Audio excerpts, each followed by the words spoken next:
Hello bookworms! Today I'm here with a video to tell you about all of the top 10 books that I read in 2016 that are contemporary or thrillers. Because I read a lot of books in 2016, and to choose 10 from the almost 150 books that I read, it's impossible. I tried. Didn't happen. So then I was like, you know what I should do? Because I didn't want to do like a top 15 or whatever, because that would just be like a very long video. So I was like, you know what?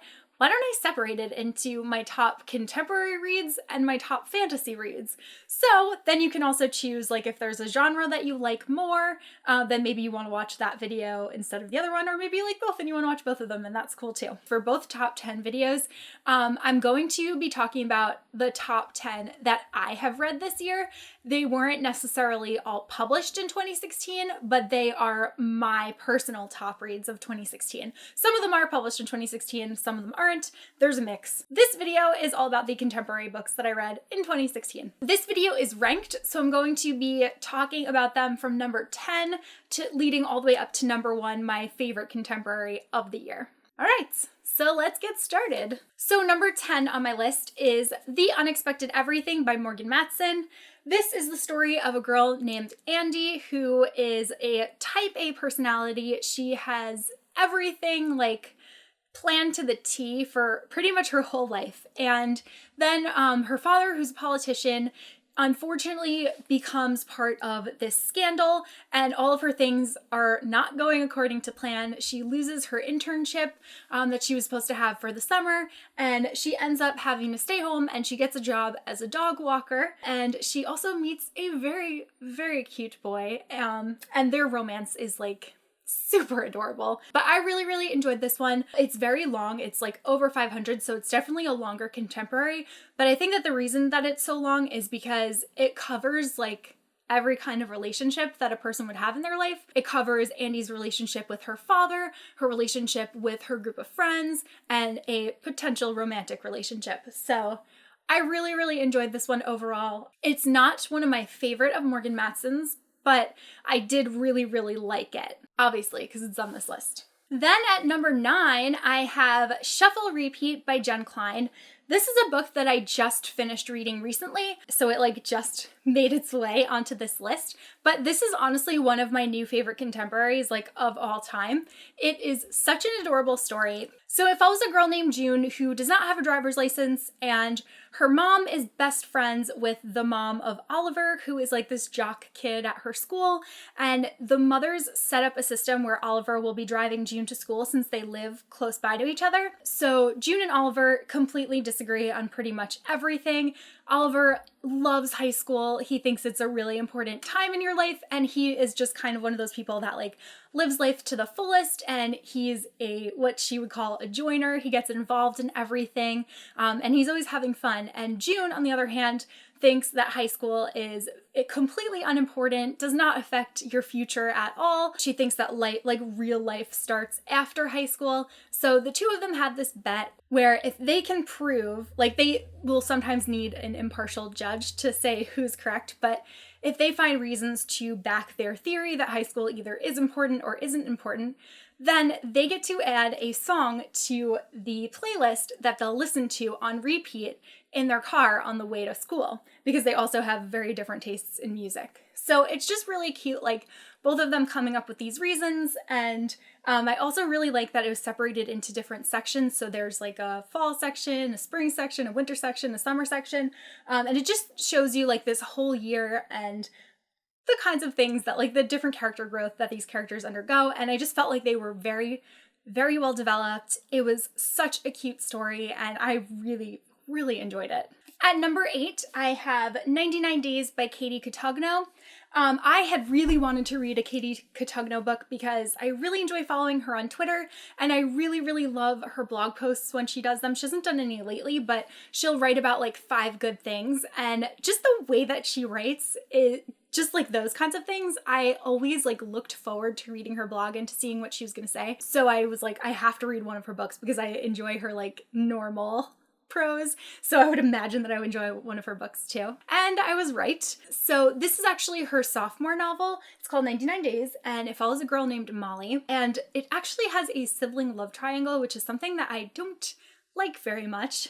But I really did like this novel. It definitely tackles a difficult topic because our main character, Molly, is dating this guy named Patrick for years, and she's been best friends with his family, and they kind of like grew up dating, and then something happens between her and Patrick's brother, and then there's like a lot of fallout that she faces. So she goes away to school for the year. She spends, I think it's her senior year, she spends at a different school, like a boarding school. And then she comes back to her town for the summer, and she is reacquainted with her town and all these people that think of her as this villain for hurting poor Patrick and getting between these brothers and stuff. And it's just a really interesting story. There are some things that the main character really does not handle well, but it's still really interesting to read, and just the way that Katie writes is very, very engaging, and it was a story that I was very interested in until the very end. Next on my list is The Geeks Guide to Unrequited Love by Sarvanas Tosh.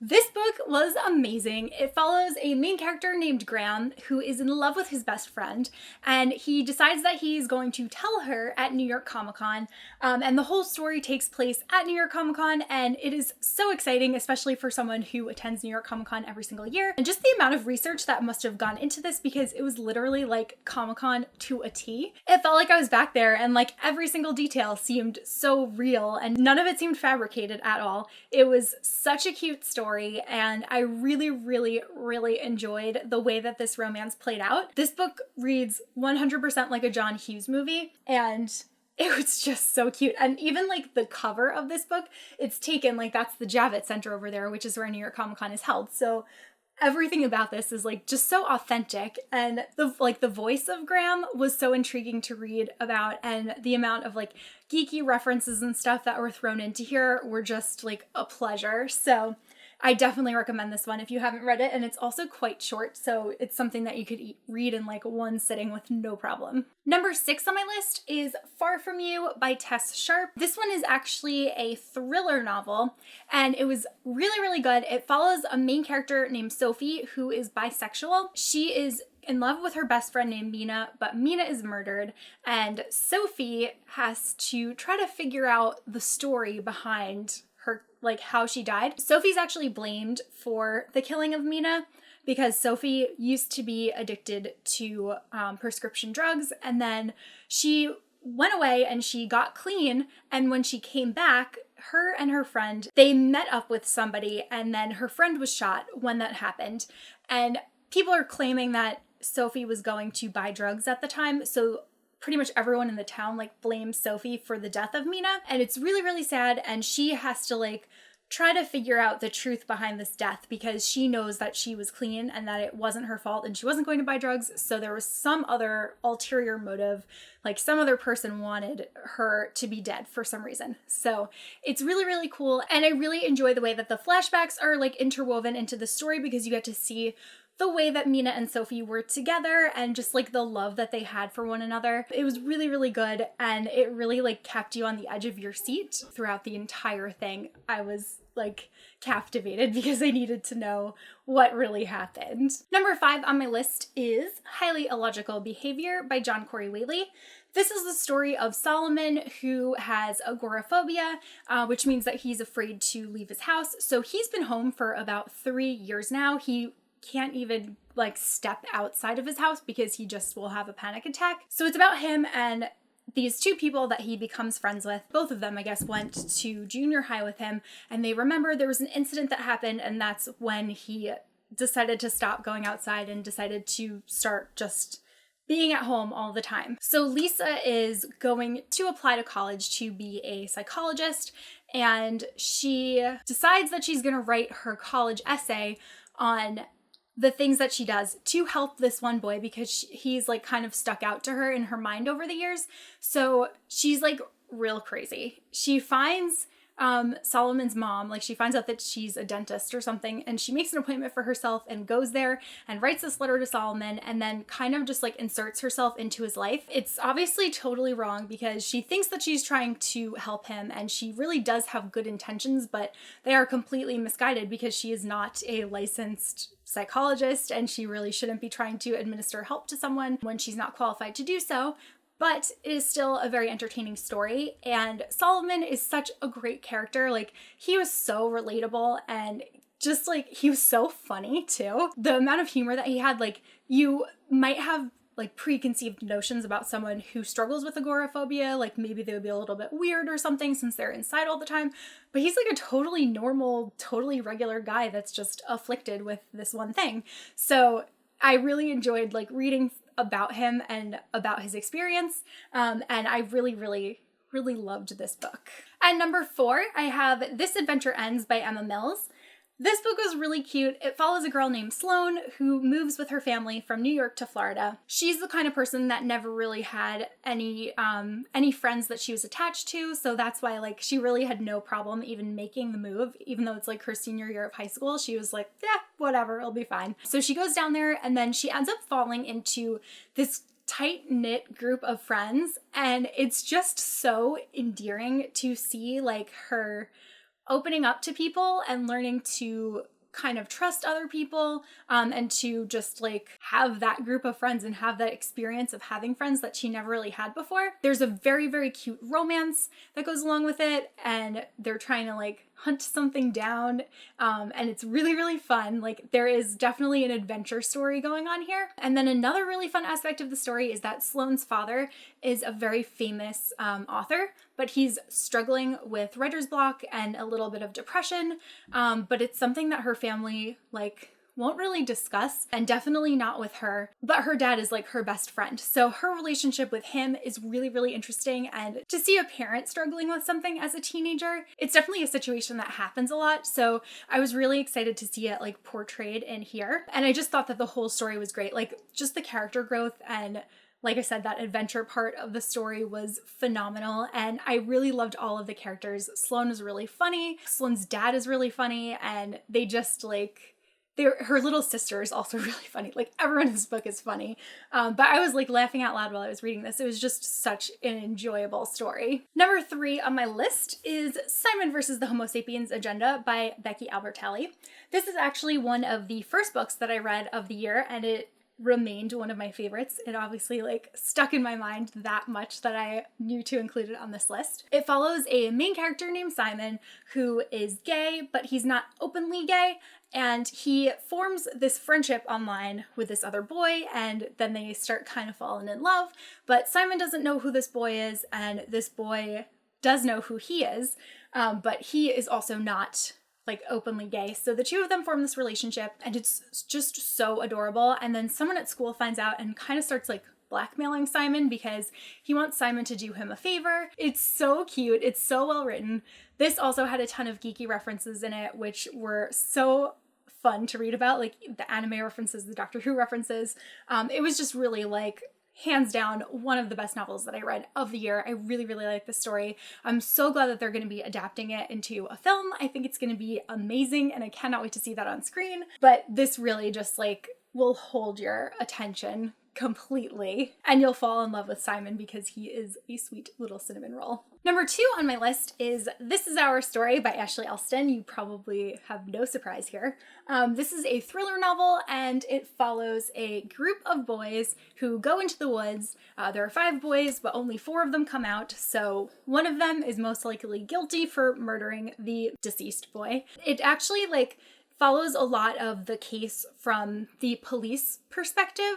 So there's a girl named Kate who is interning for the police department, and she ends up having to help a lot because the person that they assign the case to is someone who is older, and kind of like on their way out of the police department, and he has a lot of trouble with his vision, so he's not necessarily able to see as much of the clues.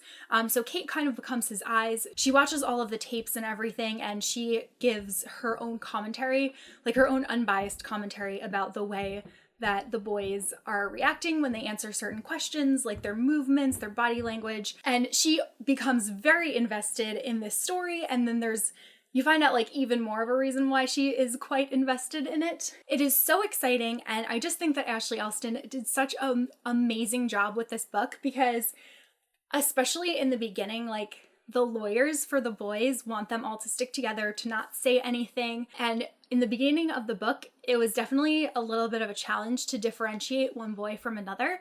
And I think the reason that she did that was because the lawyers wanted them to be seen as a group and not any of them seen really as individuals. So it just like worked so well. And just the way that clues were revealed, everything, it was just so exciting. Like, and especially like the end of this book, I was like pounding my arms and just like flailing, and it was so good, like so good. So please pick this one up, which I've said in like plenty of videos, and you'll just see this book forever in my videos because I love it so much. And then number 1 on my list is The Female of the Species by Mindy McGinnis. This is such a hard novel to read because it is so raw and it tackles such important social issues. It touches like very heavily upon rape and upon the way that things are solved when living in a small town, and how, you know, other people will kind of cover for people.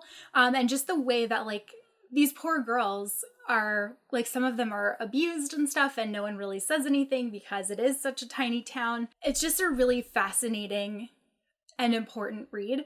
A lot of people have been describing it as a very raw novel, and I would 100% agree with that. The main character, Alex, is the sister of a girl who turned up dead, and Alex goes out and she exacts her own type of justice because her sister's killer was never caught. And she's just such like a strong, amazing character, and it's so sad to just see the way that she is, and like the way that her life has turned out as a result of this experience, and the way that she views men because of this experience. It's just honestly such a powerful read, and it's definitely my favorite contemporary of the year. So those are my top 10 favorite contemporary reads of the year / thrillers.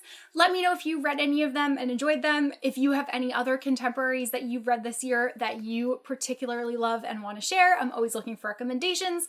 So I would love to find some of those. And then also just, why don't you tell me like your top 3 favorite contemporaries of the year? And then in another video that I'm going to be posting, I'll be talking about my top 10 favorite fantasy / sci-fi books of the year. So you can look forward to that as well. And I will see you guys soon with a new video. Bye!